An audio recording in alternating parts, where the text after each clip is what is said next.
Good morning, everyone. First of all, let me introduce myself. My name is Vasutorn Chaowalittawin. I'm a representative of Professor Bunchana Purahong, and we are all from King's Mongkut Institute of Technology, Lagabang.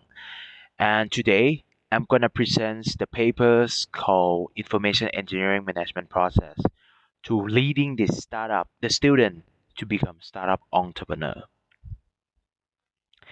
And here is our other team. And before we start, let's talk about our agenda today. We will begin with the abstract, and next we'll give you the introduction of the paper, and after that we'll let you know about the related theories. And next, here's the key of our paper, the management process. And at the end of the day, let's talk about the conclusion. Okay, so this paper explains how to manage the information engineering course to leading the student to start their own business. So the introduction of the paper is coming from the megatrend concept, and based on that, our information engineering we create a course following the megatrend, so that our students was ready for creating the innovations by themselves because they got an idea from our curriculum. So the mega trend that we're trying to put in the course is, for example, like the consumption, the technology, the healthcare, the clean energies, and the new transportations as well. Okay.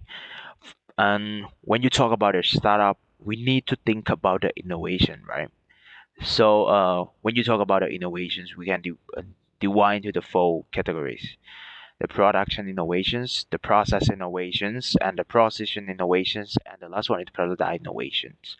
So for all of that is the beginning part of the startup and what we manage in our information and engineering faculty. So we just look after the student since the first year when they join our faculties until the last year the senior level.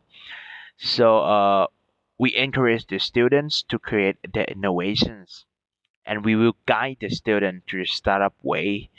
And along the way, we will support and also give them the advice in every aspect, like the technical aspect when they consult us about how to making this, how to solve this problem, how is the solution, something like that, and also about the business as well. And don't forget to ask them about the life and wellness, so they will have a passion to work to create them some stuff. So let's talk about the student case, which is me myself. I'm a CEO and co-founder of Consultech Company. So basically, we are the consulting technology company that provide a multiple of solutions to the customer. And where we are, I'm just like a normal students when I was a first year. I have an ideas and I have joined the contest in the Japan. And once I back then in my second year, I will my advisors recommended me to join the incubation program, which is provided from my university. And after that, once I have the idea, trans I will transform it to the proof of concept in the TED Fund program. And for this program, when you pass the criteria, they will help you to turn the proof of concept into the real market. And finally, my company was established. It's called Consultech. And let's talk about what I did in innovations and also competition. Okay, like I said before, in my first year, I joined the microbot contest in Nagoya, Japan.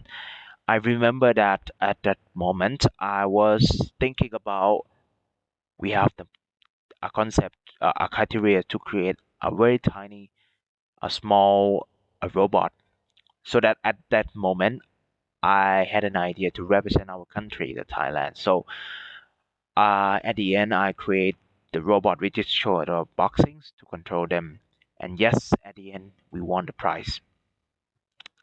And in my second years, I have learned from the faculty, and I also have a new idea. It's called Buddy. Is a mobile applications, for example, like Grab or Ryman, is a peer-to-peer mobile applications. Like if your friends go somewhere, you can text your friend in my applications, and then they will grab something to you, and then your friends will give a money, just like that. And the next, this is quite different because uh, s- as you know, I did a mobile application in my second years, and my first year I did a micro robot. So in my third year, I decided to change to a new things to create the artificial intelligence of the egg counting system in the agriculture sector. So this one is working like in the egg chicken farm. So we will grab this machine and counting the number of eggs. And by doing this in my next year, I grabbed this idea to join the contest. It's called Huawei Developer Contest, and I win the prize for the first winner. And I also grabbed it as well to the another competitions. It's called the International Falling Wall Lab, and this one I also win for the third prize winner in this year. And finally, I got the product to sell in my company. It's called egg crack detector machines. So basically, this is the the detector machine in egg hatchery. So we will gonna detect the egg before going to be a chicken. And from that moment until now, I have many idea. I join many competitions and also have a lot of program that I was entered to. And along the way, since the beginning from my faculty until now, I have a lot of support until today. I have the company and make the business with the other company. So to conclude this paper, being the father of a startup or the owner, you need to have the innovative idea, and you cannot doing this by yourself. You also need support from many factors like families, co-worker, professor, and also the university support. So if you guys have an ideas, I believe that you can do it. You need to have presence and trust. Thank you for today. Thank you for listening. If you have any question, feel free to ask me. Thank you.